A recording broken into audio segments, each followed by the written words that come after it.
جو میرا قائد ہیں ان سے مئی 2022 میں ملاقات ہوئی، تو چونکہ میری کرمنل پریکٹس بہت اچھی ہے اور ان پہ فوجداری مقدمات بننا شروع ہوئے تھے، تو میں ان کی لیگل ٹیم کا حصہ بنا. جتنا جو ہے ان کے ساتھ انٹریکشن ہوتا گیا تو تب مجھے ان کے خواص کا پتہ چلا کہ یہ پنجگانہ نمازی ہے. اور میں نے ہمیشہ ہماری بات چیت تہجد کے وقت ہوا کرتی تھی، کیونکہ یہ تہجد کی نماز پڑھتا تھا. اس میں انٹیلیجنس کی ذہانت، متانت، اور جو دو خوبیاں ہم میں کامن ہے وہ ایگریسو رہتا ہے، وہ ناک پہ مکھی بیٹھنے نہیں دیتا ہے. اور دوسری جو خوبی ہیں وہ یہ ہیں کہ خان صاحب جو ہیں وہ اس کو بندوں کی پرکھ بہت زیادہ ہے. اب پہلے نہیں تھی. ایک دفعہ عدالت میں نے ان سے پوچھا، میں نے کہا عدالت میں اس وقت وہ گرفتار نہیں ہوئے تھے، تو میں نے کہا جناب کچھ تکلیف، ہم 8 گھنٹے عدالت میں ہوتے تھے، تو میں نے کہا کچھ سیکھا، کچھ آپ کو کچھ چینج آئی؟ اس نے کہا جو 70 سال میں جو گزری ہے نا، اور اس 1 سال نے ہماری آنکھیں کھول دی ہے، زندگی کا یہ رخ تصور بھی نہیں کیا تھا. لیکن اب جو میں بات آپ کے ذریعے پورے پاکستان کو بتانا چاہتا ہوں، جیل میں جانے والا خان اور باہر نکلنے والا خان یہ 2 مختلف لوگ ہوں گے. آپ یقین کریں، لاسٹ ٹائم میں نے یہ بات کہی تھی، خان صاحب سے میں نے پوچھا کہ کس طرح گزر ہو رہی ہے جیل میں، اڈیالہ میں. انہوں نے کہا کہ میرا نام لے کے کہا کہ جی نماز تو یہ پڑھتا ہے، اور تلاوت اور باترجمہ انگریزی کی ٹرانسلیشن کے ساتھ. انہوں نے کہا کہ ٹائم یہ مل گیا کہ اب جو ہیں اللہ تعالیٰ سے جو قربت ہیں وہ میری مزید بڑھی ہے. ان کا یہ مذہبی رخ بہت کم لوگ جانتے ہیں. تو خان جو ہیں اب وہ ٹوٹلی ڈیفرنٹ ہے. انتہائی اس کی سوچ میں ان تلخیوں نے ایسی حقیقت بھر دی ہے کہ یہ جب بھی باہر آئے گا، پی ٹی آئی کے لیے بھی ایک ڈیفرنٹ لیڈر ہیں اور پاکستان کے لیے بھی ایک مختلف لیڈر ہیں. کیا یہ سچ ہے کہ خان صاحب جیل میں بڑی لگژری قسم کی لائف گزار رہے ہیں؟ جیل مینیول جنہوں نے پڑھا ہے، وہاں ایک رول ہے، کوئی بھی اولاتی یا قیدی اپنے خرچے پہ گوشت بھی خرید سکتا ہے، دودھ بھی خرید سکتا ہے، فروٹ بھی خرید سکتا ہے. یہ ہر پاکستانی کر سکتا ہے.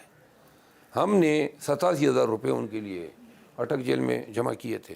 پھر جب یہاں ابتدا میں 30,000 جمع کیے، پھر بقایا جو ضرورت ہوتی. ایک تو اور وہ بھی وہ آئٹمز آپ لے سکتے ہیں جو مینیول میں لکھے گئے ہیں، سبزی ہیں، گوشت ہیں، دہی ہے. خان دہی کا شوقین ہے، تو شاد، تو لہٰذا یہ مرغ مسلم، یہ اتنے دیکھیں وہ نہ مطلب یہ ہے کہ ایسی خوراکوں کی اجازت ہیں جن کی تشہیر کی جا رہی ہے. جو لمیٹڈ ڈسکرائبڈ فوڈ آئٹمز ہیں یا میلز ہیں، وہ ہم اپنے پیسے دے کے خرید کے اسٹیٹ کو دیتے ہیں، جیل کو دیتے ہیں، حکومت کو دیتے ہیں، اور ان سے ہم اپنی، اور وہ جیل سپرڈنٹ کی ذمہ داری ہے کہ وہ اپنے سیکیورٹی میں خود اس کو بائی کریں اور پکائیں. خان کے قید و بند کی جو صعوبتیں اگر میں نے آپ کو بتا دی کہ کن کن حالات سے وہ گزرا ہے، تو رونگٹے کھڑے ہو جائے پاکستانیوں کے. ابتدائی دور آتی اس نے بالکل، جب اٹک جیل میں لے کے گئے نا، تو نہ تکیہ تھا، نہ کوئی میٹرس تھی، ننگی زمین پہ ان کو سلایا گیا. کیڑے مکوڑے اتنے تھے. خود اگلے دن میں ملا تو اس نے کہا کہ ساری رات کیڑے مکوڑے مچھر، بلب جو تھا وہ قصداً جو ہیں 1 ہفتہ تک اس سیل میں جلائے رکھا گیا، تاکہ وہ، کیونکہ آدمی جو ہے سوتے وقت بلب آف کرنا چاہتا ہے. باتھ روم کی حالت گئی گزری تھی. تو خان نے نہ ان کو شیو، یعنی ابتدا میں جو داڑھی کا وہ کی بات ہوئی تھی نا، وہ کوئی شیشہ ہی نہیں تھا جس سے وہ شیو کرتا. یہ انتہائی غیر انسانی رویہ تھا. 1 ہفتے تک انہوں نے برداشت کیا. وہ جو جاگنگ مشین ہے کہتے ہیں وہ بھی بڑی مہنگی ہے، اور وہ سرکار نے ان کو لے کے دی ہے، اور پھر رہنے کے لیے اب 8 کمرے سراؤنڈنگ کے خالی کروا دیے گئے ہیں. وہ میں نے کیس کیا تھا. سرکار جو ہیں، اب کیا کہوں میں آپ کو، یہ جو مشینیں ہیں ٹریڈ مل، اس کے لیے ہم نے ریٹ کی تھی. اس میں ایک یہ بھی ہم نے پریئر مانگی تھی. تو کورٹ کے حکم پہ یہ ٹریڈ مل جو ہیں وہ بنی گالہ سے میں نے گاڑی بھیجی بنی گالہ کو، اور وہ منگوائی، اور پھر وہ بعد میں ان کو ڈیلیور ہوئی. خان کی اپنی یہ تھی جو بنی گالہ میں پڑی ہوئی تھی. مخالفین پہلے تو کہا کرتے تھے کہ خان صاحب ڈرگز لیتے ہیں اور یہ جیل میں 1 رات بھی نہیں گزار سکیں گے، اور اب ان کا کہنا یہ ہے کہ جیل کا عملہ جو ہے وہ خان صاحب کو خفیہ طور پہ اندر ڈرگ سپلائی کر دیتا ہے، اس لیے وہ وہاں پہ سروائیو کر رہے ہیں.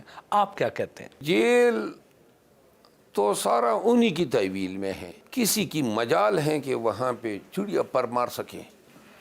میں آپ کو بتا دوں، آپ کی بات یہ درست ہے کہ بڑی توقعات تھی کہ جی یہ ڈرگ ایڈکشن کی وجہ سے جو ہیں یہ گھٹنے ٹیک. جب ایک ہفتہ گزر گیا تو ان کو شک پڑ گیا کہ کہیں جیل والے کچھ نہ پرووائڈ کر رہے ہو، تو جیل والوں پہ نظر ہوئی، عملے تبدیل ہو گئے. دوسری پھر کسی نے مشورہ دیا کہ جی ان کے آپ یورین اور بلڈ کے ٹیسٹ لیں، اگر اس نے ایک ہفتے میں 10 دن میں، مہینے میں، 2 مہینے، 3 مہینے میں کوئی ڈرگ لی ہے تو وہ ریفلیکٹ ہو جائے گا. تو اس کا نام تبدیل کر کے، خان صاحب کا نام تبدیل کر کے کسی اور فرضی نام سے ان کا یورین اور ان کے بلڈ سیمپل لیے گئے.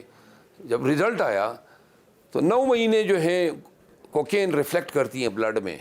اگر 9 مہینے قبل بھی لی ہوتی نا تو وہ ریفلیکٹ ہو جاتی. وہ پتہ چلا کہ نہ یورین میں ہے نہ بلڈ میں ہے، یہ کوئی ڈرگ یوز ہی نہیں کرتا ہے. تب جو ہے سب سے بڑی مایوسی یہ ہوئی ہے. اس وقت باقی سیاستدانوں کی نسبت وکلاء کمیونٹی خان صاحب کے زیادہ قریب ہے، تو کیا ان الیکشنز میں عام سیاستدانوں کی بجائے وکلاء کو زیادہ ٹکٹس دینے کا امکان ہے؟ خان کی خواہش یہ نظر آ رہی ہے ہمیں پنجاب کی حد تک. خان صاحب یہ سمجھتے ہیں کہ شاید وکلاء جو ہیں وہ ڈٹ جائیں گے، اور اگر ہمارے امیدواروں کو اٹھایا جانے لگا تو وکلاء جو ہیں، چونکہ ان کے پیچھے بار ایسوسییشنز ہیں، بار کونسلز ہیں، پھر عدالتیں بھی وکلاء کا خاص خیال کرتی ہے.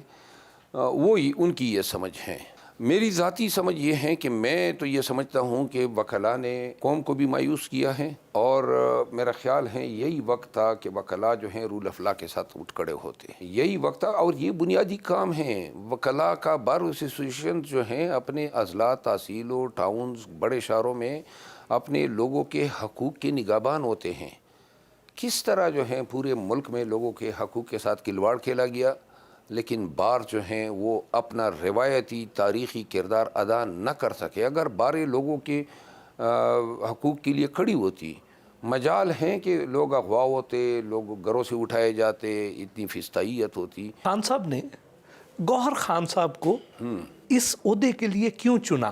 کیا وہ فرنٹ پہ آ کے پارٹی کو لیڈ کر سکیں گے جس طرح خان صاحب کیا کرتے تھے؟ جو مجھے ذاتی طور پہ نظر آ رہے ہیں 2-3 وجوہات جس نے شاید خان کو جو ہیں وہ اس پہ مائل کیا. وہ نمبر 1 یہ ہیں کہ گور خان ہماری ٹیم میں سب سے زیادہ برداشت والا آدمی ہے، تحمل رکھتا ہے، سافٹ سپوکن ہے، امریکہ سے پڑھا لکھا ہے، بیرسٹر ہیں، UK سے پڑھا ہے، اور بڑا اچھا فیملی بیک گراؤنڈ ہے.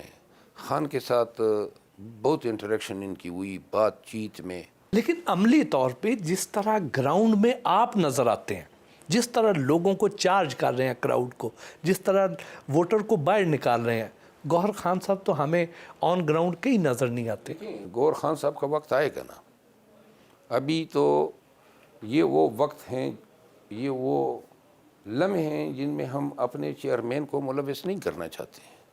ہم نہیں چاہتے ہیں کہ ہمارے چیئرمین پہ پرچے ہو.